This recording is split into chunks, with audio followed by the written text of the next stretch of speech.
Bonjour à tous, nous sommes les CMI Géosciences 2e année de l'Université Savoie-Mont-Blanc. Nous avons la chance d'avoir notre campus qui se situe non loin de la faille du Vuache que nous avons pu étudier lors de notre projet Terrain et mesures. La faille du Vuache, orientée nord-ouest-sud-est, s'étend du lac d'Annecy en Haute-Savoie jusqu'à Bellegarde-sur-Valserine dans l'Ain. Sur 37 km, elle est caractérisée comme étant un important décrochement sénestre. Sur le secteur de la Balme de Sillingy, le décrochement a provoqué un décalage d'1,5 km entre la montagne d'Age et la montagne de la Mandala au nord-ouest d'Annecy. Au centre de la section, entre le Vuache et la montagne de la Mandala, on se situe dans le bassin molassique tertiaire, où on observe difficilement les traces de la faille en surface, mis à part quelques discontinuités dans la morphologie du paysage. D'autre part, c'est une faille active. Sa vitesse de déplacement est faible, de l'ordre de 0,1 mm par an au maximum.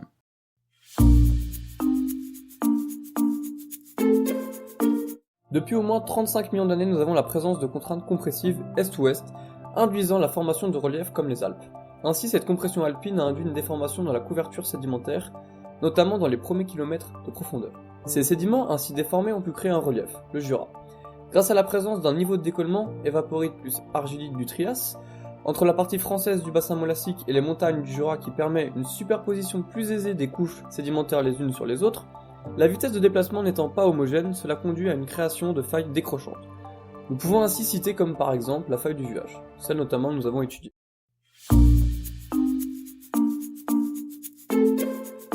La dynamique de formation des Alpes a évolué au cours du temps.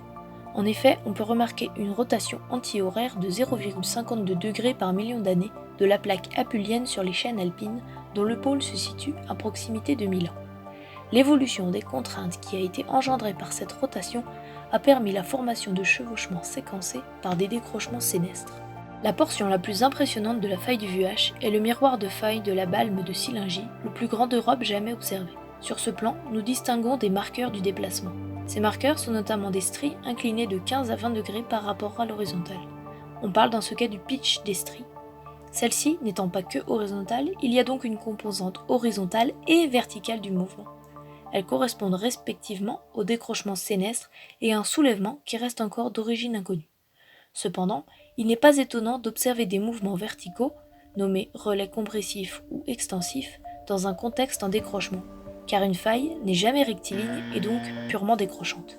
Les marqueurs de la déformation que l'on peut observer sur le miroir de faille de Sillingy n'est pas représentatif du véritable mouvement de la faille du Vuache. En effet, par endroits, on observe des marges de calcite correspondant à un décrochement dextre, contrairement à la tendance générale. Ces indicateurs laissent penser qu'il s'agit d'un plan annexe lié au fonctionnement de la faille. Il semble être associé à une faille antithétique, qui correspond à une faille avec un mouvement inverse à la tendance générale.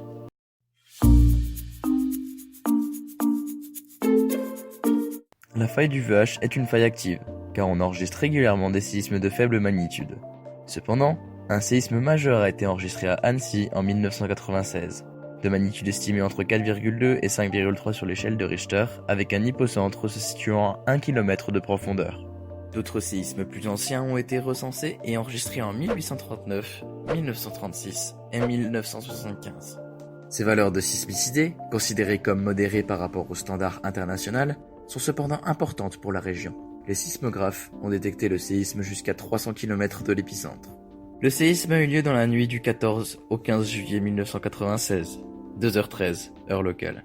Ayant fait de nombreux dégâts matériels, bâtiments fracturés, cheminées à terre, les dégâts se sont avérés bien plus importants que ceux du séisme de 1839. Les dommages se sont élevés à 300 millions de francs, environ 45 millions d'euros. Depuis les premiers enregistrements datant de 1989, aucun séisme n'a été répertorié sur la portion centrale de 12 km entre les monts du Vuache et de la Mandala. Supposons alors que cette zone est la plus propice et la plus sensible pour les séismes à venir. La récurrence des événements est incertaine, même si les séismes historiques suggèrent que leur fréquence n'excède pas 200 ans et peut-être 600 ans.